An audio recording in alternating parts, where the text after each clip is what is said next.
பில்தாத்தின் பிரதியுத்தரம். அப்பொழுது சூகியனான பில்தாத் பிரதியுத்தரமாக, நீங்கள் எந்த மட்டும் பேச்சுக்களை முடிக்காதிருப்பீர்கள், புத்திமான்களாயிருங்கள், நாங்களும் பேசட்டும். நாங்கள் மிருகங்களைப் போல எண்ணப்பட்டு உங்கள் பார்வைக்கு தீழ்ப்பானவர்களாயிருப்பானேன். கோபத்தினால் உம்மைத்தானே பெறுகிற உமது நிமித்தம் பூமி பாழாய்ப்போகுமோ? கன்மலை தன்னிடத்தை விட்டு பேருமோ? நாங்களும் பேசட்டும். பில்தாத் ஒரு வில் வீரரைப் போல யோபுவின் மீது தன்னுடைய அம்புகளை எய்கிறார். பில்தாத்தின் கடினமான வார்த்தைகள் யோபுவின் இருதயத்தில் பாய்கிறது. பில்தாத் ஞானமுள்ளவர், அவர் நல்லவர், ஆனாலும் அவருடைய பேச்சில் ஞானம் வெளிப்படவில்லை. பில்தாத் தேவனுடைய திட்டத்தின்படி செயல்படாமல் சாத்தானுடைய திட்டத்தின்படி செயல்படுகிறார். யோபுவின் வேதனையை குறைப்பதற்கு பதிலாக அதை அதிகரிக்கச் செய்வதற்கு பில்தாத் அவர் மீது குற்றச்சாட்டுக்களை சொல்லுகிறார். யோபு பிரயோஜனமில்லாத வார்த்தைகளாலும் உபயோகமில்லாத வசனங்களாலும் தர்க்கிக்கிறார் என்று எலிபாஸ் யோபுவின் மீது குற்றம் சொன்னார். பில்தாத்தும் எலிபாஸை போலவே பேசுகிறார். நீங்கள் எந்த மட்டும் பேச்சுக்களை முடிக்காதிருப்பீர்கள் என்று கேட்கிறார். மற்றவர்கள் பேசும் பேச்சுக்களை கேட்பதற்கு பில்தாத்திடம் பொறுமையில்லை. பிறருடைய பேச்சுக்களை கேட்டு பில்தாத் மிகவும் சோர்ந்து போயிருக்கிறார். யோபுவும் அவருடைய சிநேகிதரும் ஒவ்வொருவராக வரிசையாக பேசுகிறார்கள். தன்னுடைய முறை வரும் வரையிலும் பில்தாத்தால் பேசாமல் பொறுமையோடு காத்திருக்க முடியவில்லை. பில்தாத்தைப் போலவே இன்று ஏராளமான ஜனங்கள் பொறுமையில்லாமல் இருக்கிறார்கள். தாங்கள் பேச வேண்டும் என்று இவர்கள் விரும்புவார்கள். ஆனால் இவர்கள் மற்றவர்களுடைய பேச்சுக்களை பொறுமையோடு கேட்க மாட்டார்கள். தங்களுடைய பேச்சுத்தான் முக்கியமானது என்று நினைப்பார்கள். எல்லோரும் தங்களுடைய பேச்சுக்களை கேட்க ஆர்வமாய் காத்திருப்பதாக கற்பனை பண்ணிக் கொள்வார்கள். பில்தாத் மற்றவர்களிடத்தில் குற்றங்களை காண்கிறார். பிறரிடத்தில் குற்றம் காண்பதற்கு முன்பாக நம்மிடத்தில் உள்ள குற்றங்களை நாம் காண வேண்டும். யோபுவுக்கும் அவருடைய சிநேகிதருக்கும் இடையே நடைபெற்ற விவாதத்தில் யோபுவின் வார்த்தைக்கு அவருடைய சிநேகிதர்கள் பிரதியுத்தரம் சொல்லுகிறார்கள். யோபு செலுத்திருந்த காலத்தில் அவருடைய வார்த்தையே இறுதி வார்த்தையாக இருந்தது. யோபுவே விவாதத்திற்கு முடிவுரை சொல்லுவார். யோபு பேசி முடித்துவிட்டால் மற்றவர்கள் அதற்கு மேல் பேச மாட்டார்கள். அவரை எதிர்த்து ஒன்றும் சொல்ல மாட்டார்கள். எனக்கு செவி கொடுத்து காத்திருந்தார்கள். என் ஆலோசனையை கேட்டு மௌனமாய் இருந்தார்கள். என் பேச்சுக்கு பேசாமல் இருந்தார்கள். என் வசனம் அவர்கள் மேல் துளி துளியாய் விழுந்தது. மழைக்கு காத்திருக்கிறது போல எனக்கு காத்திருந்து பின்மாரிக்கு ஆசை உள்ளவர்கள் போல தங்கள் வாயை ஆவென்று திறந்திருந்தார்கள் என்று யோபு தான் செலுத்திருந்த காலத்தில் தன்னுடைய பேச்சுக்கு இருந்த மேன்மையை பற்றி சொல்லுகிறார். யோபுவுக்கு அப்போது செல்வாக்கு இருந்தது, ஐஸ்வர்யம் இருந்தது, வலிமையும் அதிகாரமும் இருந்தது. ஆகையினால் அவருடைய பேச்சை எல்லோரும் அமைதியாக கேட்டார்கள். ஆனால் இப்போதோ யோபு தரித்திரராய் இருக்கிறார். யோபுவின் சரீரத்தில் ஆரோக்கியம் இல்லை. அவர் எல்லாவற்றையும் இழந்தவராய் பரிதாபமாய் இருக்கிறார். இப்போது யோபு பேசினாலும் அதை ஒருவரும் செவி கொடுத்து கேட்க முன்வரவில்லை. யோபுவை எதிர்த்து பேசுகிறார்கள். பில்தாத் யோபுவிடம், நீங்கள் எந்த மட்டும் பேச்சுக்களை முடிக்காதிருப்பீர்கள் என்று கேட்கிறார். மேலும் அவர் யோபுவை புத்திமான்களாய் இருங்கள் என்றும் சொல்லுகிறார். யோபுவின் பேச்சை தடுத்து நிறுத்துகிறார்.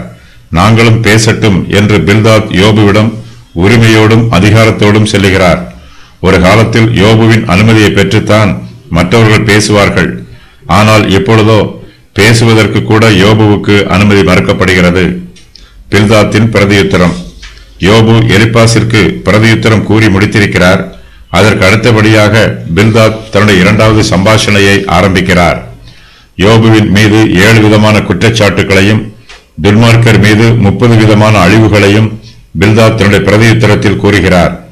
யோபுவுக்கு பலவிதமான பாடுகள் வருவதனால் அவரும் ஒரு துன்மார்க்கன் என்று பில்தாத் தீர்மானம் செய்கிறார்.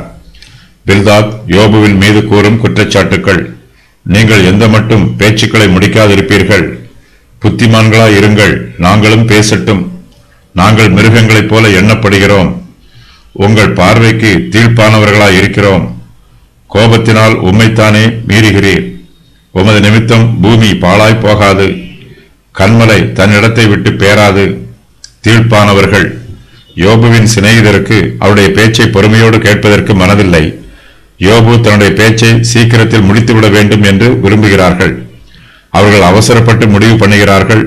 நிதானமாய் யோசிப்பதற்கு பதிலாக உணர்ச்சி வசப்பட்டு தங்கள் சுய புத்தியை சார்ந்து அவசரப்பட்டு பேசுகிறார்கள். நாங்கள் மிருகங்களைப் போல எண்ணப்படுவானேன் என்று பில்தாத் யோபுவிடம் கேட்கிறார். பில்தாத் தன்னுடைய சிநேகிதரை பரியாசம் பண்ணுகிறவர்கள் என்றுதான் சொன்னார். அவர்களிடத்தில் ஞானமில்லை என்றும் அன்பில்லை என்றும் யோபு அவர்களை பற்றி குற்றம் சொன்னார். யோபு தன்னுடைய சிநேகிதரை ஒருபோதும் மிருகங்கள் என்று சொல்லவே இல்லை. யோபு சொல்லாததை அவர் சொன்னதாக பில்தாத் அவர் மீது குற்றம் சொல்லுகிறார். பில்தாத்தின் இருதயத்தில் வஞ்சனை இருக்கிறது. அவர் விவாதத்தில் கோபத்தோடு பங்கு பெறுகிறார். பில்தாத் நிதானம் இழந்து பேசுகிறார். யோபுவை குற்றப்படுத்த வேண்டும் என்பதுதான் பில்தாத்தின் நோக்கம். இதற்காக அவர் யோபுவின் மீது கடினமான வார்த்தைகளை சொல்லுகிறார். யோபு சொல்வதையெல்லாம் அவர் சொன்னதாக சொல்லி அவரை குற்றப்படுத்துகிறார். மற்றவர்கள் மீது அநியாயமாய் கோபப்படுகிறவர்கள் இப்படித்தான் பேசுவார்கள். அவர்களுடைய வார்த்தையில் உண்மை இருக்காது. தங்களுடைய சுய கற்பனையை உண்மையைப் போல பேசிவிடுவார்கள். பூமி பாழாய் போகுமோ? யோபு தன்னுடைய சிநேகிதரிடத்தில் விவாதம் பண்ணும்போது, நான் என் பற்களினால் என் சதையை பிடுங்கி என் பிராணனை என் கையிலே வைப்பானேன் என்று சொன்னார். யோபு சொன்னதை பில்தாத் இப்போது அவரிடத்தில் திருப்பிச் சொல்லுகிறார். யோபு கோபத்தினாலே தன்னைத்தானே பீறுகிறவர் என்று சொல்லி, கோபத்தினால் உம்மைத்தானே பீறுகிற உமது நிமித்தம் பூமி பாழாய் போகுமோ என்று பில்தாத் யோபுவிடம் கேட்கிறார். தேவனுடைய தெய்வீக பராமரிப்பை பில்தாத் சரியாக புரிந்து கொள்ளவில்லை. இயற்கையின் பிரமாணங்கள் தான் விரும்பியபடி மாற்றமடைய வேண்டும் என்று பில்தாத் எதிர்பார்க்கிறார். அவருடைய இருதயத்தில் கோபமும் மதியீனமான எதிர்பார்ப்பும் இருக்கிறது. ஆகையினால்தான் யோபுவின் நிமித்தம் பூமி பாழாய் போகுமோ என்று கேட்கிறார். பூமி இயற்கையின் பிரமாணத்தை ஒருபோதும் மீறாது. மனுஷன் நினைக்கிற பிரகாரம் பூமி செயல்படாது. தேவனுடைய தெய்வீக சித்தத்தின் பிரகாரமாகவும் அவருடைய தெய்வீக திட்டத்தின் பிரகாரமாகவும் மாத்திரமே பூமி செயல்படும். தேவனே இயற்கையின் பிரமாணத்தையும் கொடுத்திருக்கிறவர். தான் இல்லை என்றால் இந்த உலகமும் இருக்கக்கூடாது என்று யோபு ஒருபோதும் நினைக்கவில்லை. தான் இல்லாமல் இந்த உலகம் இருக்காது என்றும் யோபு சொல்லவில்லை. தேவன் தன்னை ஒரு பொருட்டாக எண்ணுவதற்கு தான் எம்மாத்திரம் என்றுதான் யோபு நினைக்கிறார். யோபுவினிடத்தில் தாழ்மை இருக்கிறது. பில்தாத்திடமோ பெருமையும் ஆணவமும் பொய்யும் இருக்கிறது. யோபு தன் சரீரத்தில் பாழாய் போவதினால் இந்த பூமி பாழாய் போகப் போவதில்லை. இந்த உலகத்தில் யோபு இல்லை என்றால் இந்த உலகமே இல்லாமல் போகும் என்று யாரும் சொல்ல முடியாது. ஆனால் பில்தாத் யோபுவை குற்றப்படுத்துவதற்காக தேவனுடைய இயற்கையின் பிரமாணத்தை அசட்டை பண்ணுகிறார். தேவனுடைய ஆலோசனைகள் மாறாதவை. தேவனுடைய சித்தங்களும் திட்டங்களும் மாறாதவை. அவை மாற வேண்டும் என்று நாம் எதிர்பார்க்க கூடாது. நம்மை சந்தோஷப்படுத்துவதற்காக தேவன் தம்முடைய வார்த்தையை மாற்றிக்கொள்ள மாட்டார். தம்முடைய திட்டத்தையும் மாற்றிக்கொள்ள மாட்டார். தேவன் நமக்காக யாவையும் செய்வார் என்று நாம் விசுவாசிக்க வேண்டும். அதற்காக அவர் தம்முடைய இயற்கையின் பிரமாணங்களையும் தம்முடைய தெய்வீக சுபாவங்களையும் மீறுவார் என்று எதிர்பார்க்க கூடாது. யோபுவின் நிமித்தம் கன்மலை தன்னிடத்தை விட்டு பேராது.